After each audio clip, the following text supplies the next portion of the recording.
ಮೊಳಕಾಲ್ಮೂರು ಪಟ್ಟಣದಲ್ಲಿ 1,20,00,000 ವೆಚ್ಚದಲ್ಲಿ ನೂತನ ಅಂಚೆ ಕಚೇರಿ ಕಟ್ಟಡ ಭೂಮಿ ಪೂಜೆ ನೆರವೇರಿಸಿದ ಸಂಸದರಾದ ಎಂ ಗೋವಿಂದ ಕಾರಜೋಳ. ಹೌದು, ಅಂಚೆ ಇಲಾಖೆಯು ಸುಮಾರು 150 ವರ್ಷಗಳ ಹಳೆಯ ಇಲಾಖೆಯಾಗಿದ್ದು, ಇಲಾಖೆಯು ತುಂಬಾ ಪ್ರಮುಖವಾದದ್ದು ಎಂದು ಚಿತ್ರದುರ್ಗ ಸಂಸದರಾದ ಗೋವಿಂದ ಎಂ ಕಾರಜೋಳರವರು ತಿಳಿಸಿದರು.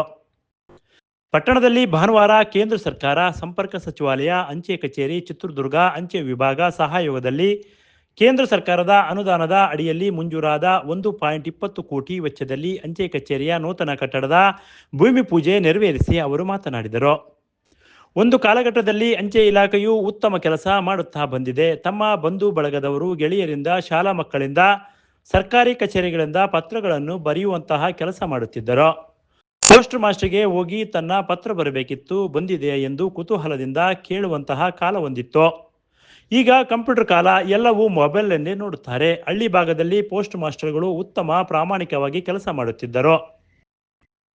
ದೇಶಕ್ಕೆ ಸ್ವತಂತ್ರ ಬಂದಾಗ 1947ರಲ್ಲಿ 23,600 ಅಂಚೆ ಕಚೇರಿಗಳು ಇಡೀ ದೇಶದಲ್ಲಿ ಇದ್ದವು. ಮತ್ತೆ ನರೇಂದ್ರ ಮೋದಿ ಸರ್ಕಾರ ಬಂದ ಮೇಲೆ 1,65,000 ಅಂಚೆ ಕಚೇರಿಗಳು ದೇಶದಲ್ಲಿ ಇವೆ. ದೇಶದಲ್ಲಿ ಮೊಟ್ಟ ಮೊದಲ ಅಂಚೆ ಕಚೇರಿ ಮುಂಬೈನಲ್ಲಿ ಶುರುವಾಗಿತ್ತು.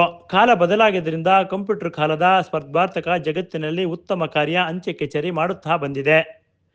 2004-2014ರವರೆಗೂ UPI ಸರ್ಕಾರದಲ್ಲಿ 10 ವರ್ಷಗಳ ಕಾಲ 600 ಅಂಚೆ ಕಚೇರಿಗಳು ಮುಚ್ಚಲಾಗಿತ್ತು. ಆದರೆ ನರೇಂದ್ರ ಮೋದಿ ಆಡಳಿತದಲ್ಲಿ 9,000 ಹೆಚ್ಚು ಅಂಚೆ ಕಚೇರಿಗಳು ಪ್ರಾರಂಭವಾದವು. ನರೇಂದ್ರ ಮೋದಿ ಅವರು ಅಂಚೆ ಕಚೇರಿಗಳ ಬಗ್ಗೆ ಬಹಳಷ್ಟು ಗಮನ ಕೊಡುತ್ತಿದ್ದಾರೆ. ಗ್ರಾಮೀಣ ಪ್ರದೇಶದಲ್ಲಿ ಅಂಚೆ ವ್ಯವಸ್ಥೆಯನ್ನು ಕಣ್ಣಾರೆ ಕಂಡ ಅನುಭವಿಸಿದಂತಹ ವ್ಯಕ್ತಿ. ಲಾಭ ನಷ್ಟದ ಪ್ರಶ್ನೆಯೇ ಇಲ್ಲ. ಸೇವಾ ಮನೋಭಾವದಿಂದ ಅಂಚೆ ಕಚೇರಿಯನ್ನು ನಡೆಸುವಂತಹ ಕೆಲಸ ಮಾಡುತ್ತಿದ್ದಾರೆ. ನರೇಂದ್ರ ಮೋದಿ ಸರ್ಕಾರ ಬಂದ ಮೇಲೆ 1,60,000 ಅಂಚೆ ಕಚೇರಿಗಳನ್ನು ಕೋರ್ ಬ್ಯಾಂಕಿಂಗ್ ಆಗಿ ಪರಿವರ್ತನೆ ಮತ್ತು ಅಂಚೆ ಕಚೇರಿಗಳನ್ನು ಪಾಸ್ಪೋರ್ಟ್ ಕೊಡುವ ವ್ಯವಸ್ಥೆಯನ್ನು ಮಾಡಿದ್ದಾರೆ.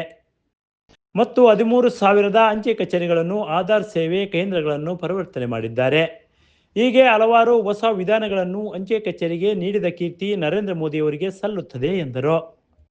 ಇದೇ ಸಂದರ್ಭದಲ್ಲಿ ಅಪಘಾತದಲ್ಲಿ ಮೃತ ಹೊಂದಿದ್ದ ವ್ಯಕ್ತಿಗೆ 10 ಲಕ್ಷದ ಚೆಕ್ ಅನ್ನು ವಿತರಣೆ ಮಾಡಿದರು. ರುದ್ರಯ್ಯ ಹೆಂಡತಿ ಲಕ್ಷ್ಮೀ ದೇವಿಯವರಿಗೆ ಸಂಸದರು ಚೆಕ್ ಅನ್ನು ವಿತರಣೆ ಮಾಡಿದರು. ಈ ಸಂದರ್ಭದಲ್ಲಿ ಸುದ್ದಿಗಾರರೊಂದಿಗೆ ಮಾತನಾಡಿ ಮೀಸಲಾತಿ ವಿಚಾರದಲ್ಲಿ ಕಾಂಗ್ರೆಸ್ ಸರ್ಕಾರವನ್ನು ತರಾಟೆಗೆ ತೆಗೆದುಕೊಂಡರು.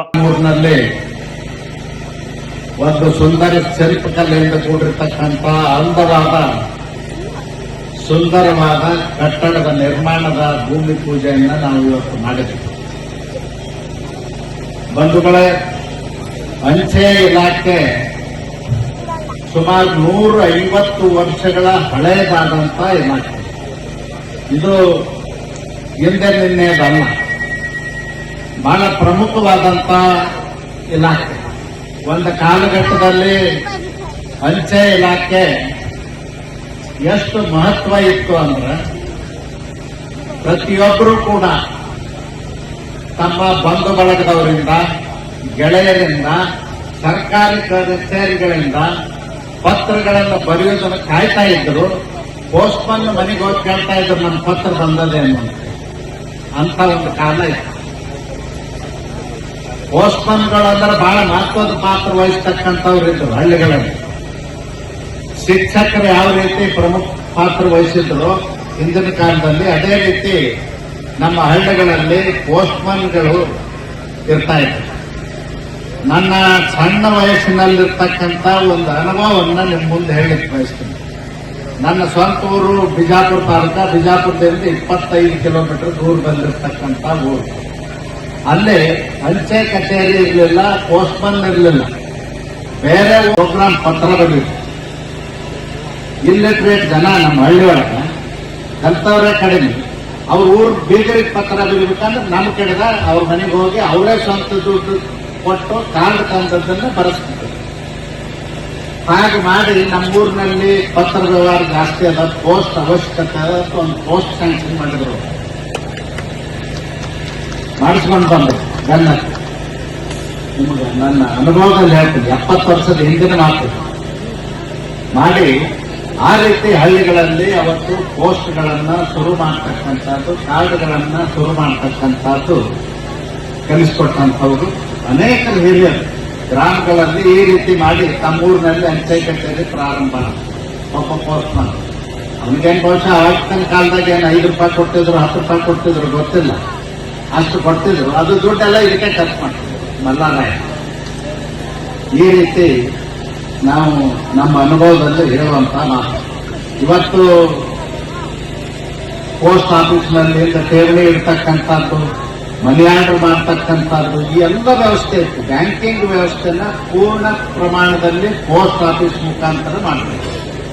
ಅದು ಇವತ್ತು ಕಡಿಮೆ ಆಗಿ ಬೇರೆ ಬೇರೆ ಟೆಕ್ನಾಲಜಿ ಇಂಪ್ರೂವ್ ಆದ್ಮೇಲೆ, ಈ ನಿಮ್ಮ ಮೊಬೈಲ್ ಫೋನ್ಗಳು ಬಂದ ಮೇಲೆ, ಮೊದಲ ಅಂಚೆ ಕಚೇರಿಗೆ ಹೋಗಿನೇ ತಾರ್ ಮಾಡೋದು ಅಂತಿದ್ರು. ಟೆಲಿಗ್ರಾಮ್ ಮಾಡೋದಂದ್ರೆ ತಾರ್ ಮಾಡೋದು ಅಂತ ಹೇಳಿ, ಯಾರಿಗಾದರೂ ತಿಳಿಸ್ಬೇಕಾಗಿತ್ತಂದ್ರೆ ಅರ್ಜೆಂಟ್ ಇತ್ತಂದ್ರೆ ತಾರ್ ಮಾಡೋದು ಅಂತ ಅಲ್ಲೇ ಕೂತು ಬರೆದು ಕೊಡ್ತಕ್ಕಂಥದ್ದು. ಇವತ್ತು ವ್ಯವಸ್ಥೆ ಬದಲಾಗಿದೆ. ಜಗತ್ತೇ ನಮ್ಮ ಕಿಶೋರ್ ಬಂದ್ಬಿಟ್ಟು ಇಂಥ ಒಂದು ಕಾಲ ಇದೆ. ಅದಕ್ಕೆ ನಾನು ಇಂದಿನ ಸ್ವಾತಂತ್ರ್ಯ, ದೇಶಕ್ಕೆ ಸ್ವಾತಂತ್ರ್ಯ ಬಂದಾಗ 1947ರಲ್ಲಿ 23,600 ಅಂಚೆ ಕಚೇರಿಗಳು ಇಡೀ ದೇಶದಲ್ಲಿ.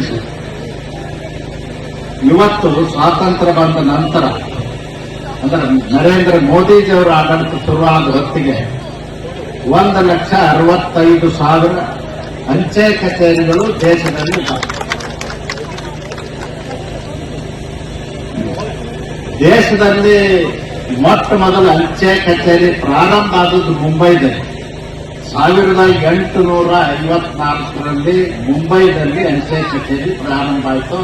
ಅಲ್ಲಿಂದ ದಕ್ಷಿಣ ಭಾರತದ ಕಡೆ ಅಂಚೆ ಕಚೇರಿಗಳು ಪ್ರಾರಂಭ ಆಗಿರ್ತಕ್ಕಂಥದ್ದು ಇತಿಹಾಸ. ಇವತ್ತು ಅಂಚೆ ಇಲಾಖೆಯವರು ಖಾಸಗಿ ಕಂಪನಿಗಳವ್ರ ಜೊತೆಯಲ್ಲಿ ಸ್ಪರ್ಧೆ ಮಾಡ್ತಾರೆ. ಈಗ ಕೆಲವು ಇದು ಬರ್ತಾವಲ್ಲ, ವೆಹಿಕಲ್ದಾಗ ತಗೊಂಡು 6 ತಿಂಗಳೊಳಗೆ ಇಲ್ಲಿ ಕಟ್ಟಡವನ್ನು ಕಟ್ಟಿಸಿಕೊಡುತ್ತೇವೆ ಅಂತ ಇಲಾಖೆ ಪರವಾಗಿ ಹೇಳ್ತಾ ಇಲ್ಲಿ ನಮಗೆ ಸರ್ಕಾರದ ಮೀಸಲಾತಿ ಸೌಲಭ್ಯ ಸಿಗ್ತಾ ಇಲ್ಲ. ಜನಗಣತಿಗೆ ಜನಸಂಖ್ಯೆಗೆ ಅನುಗುಣವಾಗಿ ನಮಗೆ ಪ್ರತ್ಯೇಕ ಮೀಸಲಾತಿ ಮಾಡಿಕೊಡಿ ಅಂತ ಕೇಳಿದ್ರು. ಹಂಚಿಕೆ ಮಾಡಿ, ಒಳ ಮೀಸಲಾತಿ ಮಾಡಿ ಅಂತ. ಮಾಡಲಿಕ್ಕೆ ಯಾವುದೇ ತೊಂದರೆ ಇದ್ದಿದ್ದಿಲ್ಲ. ಸುಳ್ಳು ಹೇಳಿ 30 ವರ್ಷಗಳ ಕಾಲ ತಕ್ಕ.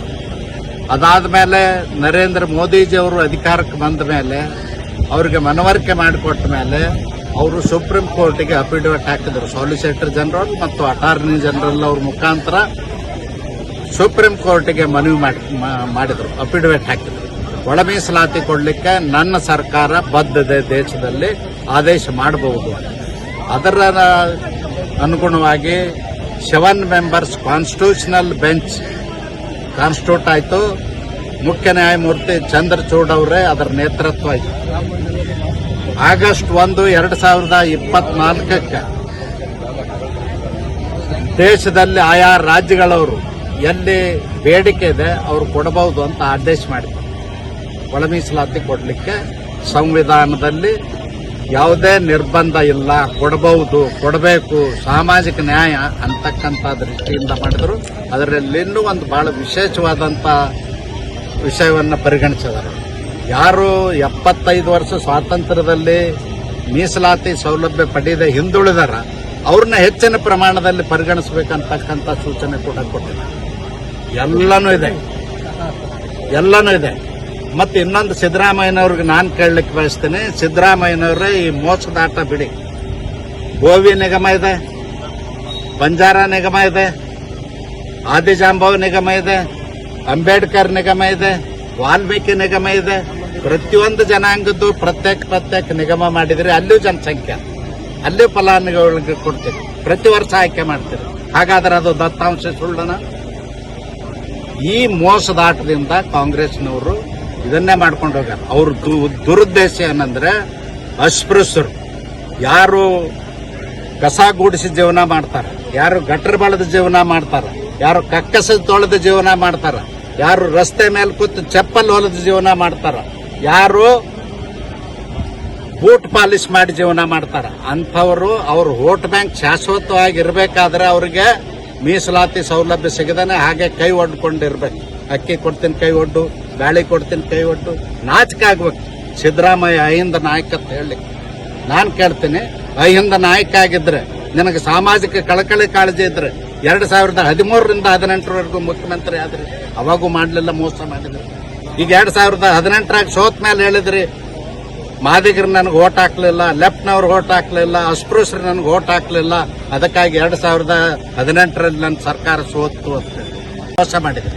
ಪ್ರಣಾಳಿಕೆ ಒಳಗೆ ಬಹಳ ನೀಟಾಗಿ ಹಾಕಿದ್ರಿ, ನಾವು ಒಳ ಮೀಸಲಾತಿ ಕೊಡ್ತೀವಿ, ನಮಗೆ ಅಧಿಕಾರ ಕೊಡಿ, ಅಧಿಕಾರಕ್ಕೆ ಬಂದು ಮೊದಲನೇ ಕ್ಯಾಬಿನೆಟ್ನಲ್ಲೇ ನಾವು ಮಾಡ್ತೀವಿ.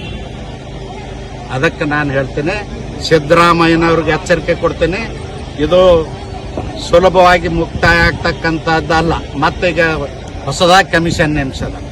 ಏನ್ ಮಾಡ್ತಾರೋ ಅವ್ರು ಹೊಸದಾಗಿ ಕಮಿಷನ್ ನೇಮಿಸಲ್ಲ, ಎಲ್ಲ ಮಾಹಿತಿನೂ 40 ದಿವಸಗಳ ಅವಕಾಶ ಕೊಟ್ಟಿವತ್ತ ಹೇಳ್ತಾರ. ಆದ್ರ 40 ದಿವಸ ಕೊಟ್ಟದ್ದು ಆದೇಶ ಆಗ್ಬೇಕಲ್ಲ, ಆಗಿಲ್ಲ. 40 ದಿವಸದಾಗ ಮಾಡುತ್ತೀನಿ ಅಂತ ಹೇಳೋದು ಬೇಡ, 2 ತಿಂಗಳಲ್ಲಿ ಮಾಡಿ. ನಾನು ಇನ್ನೂ ಒಂದು 15 ದಿವಸ ಹೆಚ್ಚಿಗೆ ಹೇಳ್ತೀನಿ.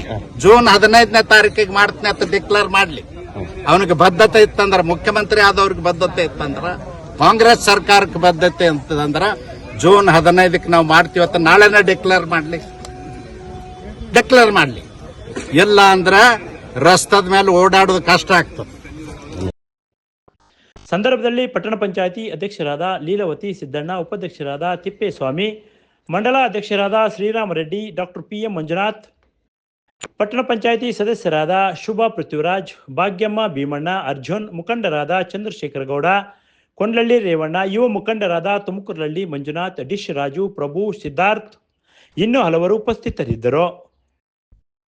Bureau report PM Gangadhar, Bharath Vaibhav news, Molakalmuru. Thanks for watching. Read, discuss and debate with editor Dr. Yan Prashant Rao. Wanted reporters in print, digital and visual media for Bharat Vaibhav Daily Newspaper, BV News 5 Channel and BV Fast Web News from all the talukas of Karnataka, Goa and Maharashtra. If interested, send your resume to 9019229369.